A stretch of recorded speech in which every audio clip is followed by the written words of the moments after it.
So let's have a little chat about what happened in Dnipro recently. I would have addressed it earlier, but I was out in Donbass and pretty much running around trying to make the most of my time. You will be getting a report about what I saw out there shortly, but let's talk again about Dnipro and that tragedy. So, firstly, what happened? Well, apparently Russia firing an anti-ship missile, a Kh-22 cruise missile from the Sea of Azov, hit an apartment building in Dnipro, and it was devastating. I mean, the visuals of it are basically like somebody had taken a massive bite out of an apartment building where hundreds of people were living. And as a matter of fact, of course, there are memes and cartoons already depicting Putin doing just that. The tragedy ended in the deaths of at least 40, as I'm recording this right now, many, many more wounded. And frankly, if any of you saw the visuals of it and saw the terror on the faces of people who were looking out into an abscess of their apartment building from what used to be their bathroom or their living room, and you don't feel empathy for the pain that those people were going through, the tragedy and the horror, I don't know what to say to you, frankly, if you're so ensconced in being anti-Ukrainian, pro-Russian, whatever it is, whatever your position is, if you can't just simply see the humanity in how awful that was, there's nothing I can say to you.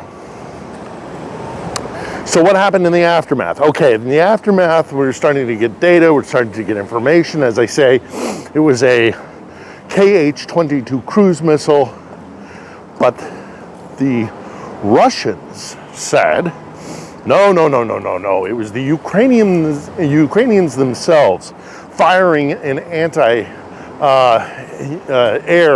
defense system that did it.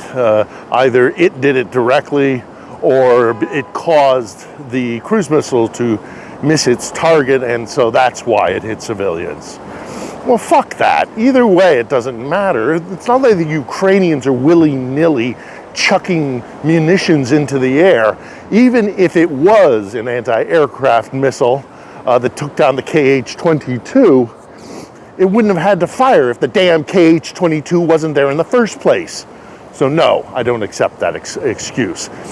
And also, no, that's not the case. Because if Russia is trying to say that an anti-air defense missile took down the Kh-22, or the Kh-22 came down on this thing and exploded, it doesn't work, because an anti-aircraft missile is about 65 kilograms, give or take, depending on which system you're using.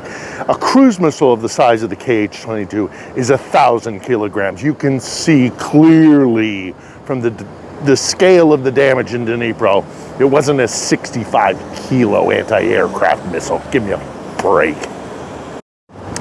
Oh, by the way, as a quick aside, and probably something you won't hear elsewhere, because what we used to call this in the news business is kind of inside baseball.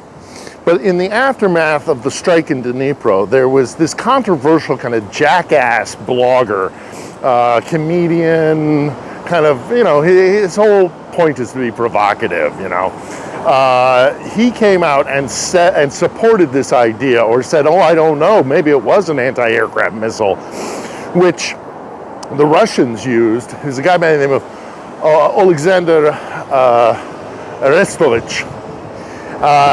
And the Russians leapt on it. And they said, look, even because he was a pal of Zelensky's back in the day, even this pal of Zelensky's is saying maybe it was their own fault and the Ukrainians did it to themselves.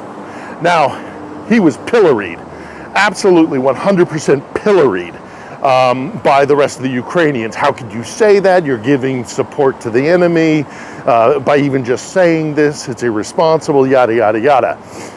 But no police action. The state didn't pursue this Arestovich fella.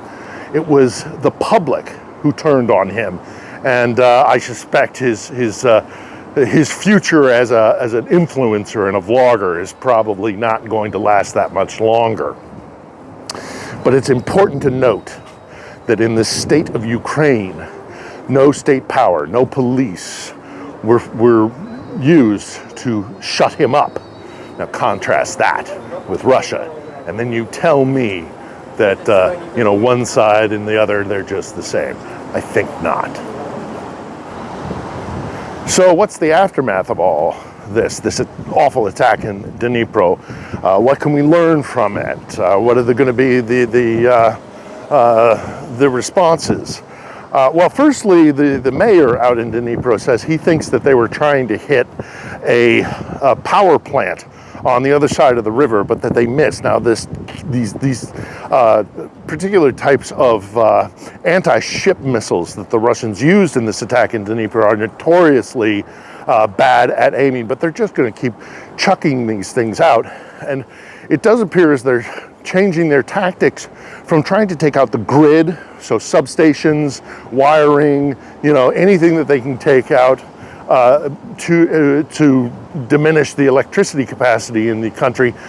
They're shifting that to actually attacking power plants with these larger kind of Scud missile size things. Again, these kind of 1,000-kilogram missiles, because they want to destroy the power plants themselves so that it's even harder to repair instead of just little substations or wiring systems. So that's something we can learn from this attack. But we've seen the response from the international community, horrified, rightfully so, at what they saw. Well, so there have been calls for better anti-aircraft systems, maybe more Patriots, which would be effective against these large cruise missiles, maybe other kind of similar systems. That's all well and good, absolutely. The Ukrainians would love to get it. I would love to see it happen. But God damn it, why does it have to be some sort of tragic event that makes this happen, this response? Why is it always reactive? Why does it have to be some maternity ward or some shopping center or, some innocent apartment block that's been going on for months and months? Why does it have to be something so catastrophic as what we saw in Dnipro before we actually just give up on this piecemeal bullshit and give the Ukrainians what they need? Why does it have to be a little bit drip by drip? Oh, we'll give you this, oh, we'll give you that. Screw it. We're past that now. We're way past that. Give the Ukrainians what they need to fight this war. Not bit by bit, not weapon system by weapon system. No, give them what they need. They're going to need anti-aircraft. They're going to need close air support. They're going to need munitions for artillery, new barrels for artillery. They're going to need, yes, tanks, main battle tanks, maybe not the Abrams, but another system. They're going to need all of this. And do we have to see another tragedy like Dnipro before we give it? Or do we finally admit that this country is standing up against an enemy that has no compunction and no reluctance at just chucking massive amounts of munitions? And if it hits the civilians, so be it. Screw it.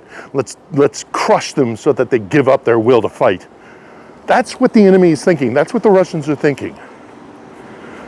And do we have to keep seeing incident by incident by incident and then giving a little bit by a little bit as a response?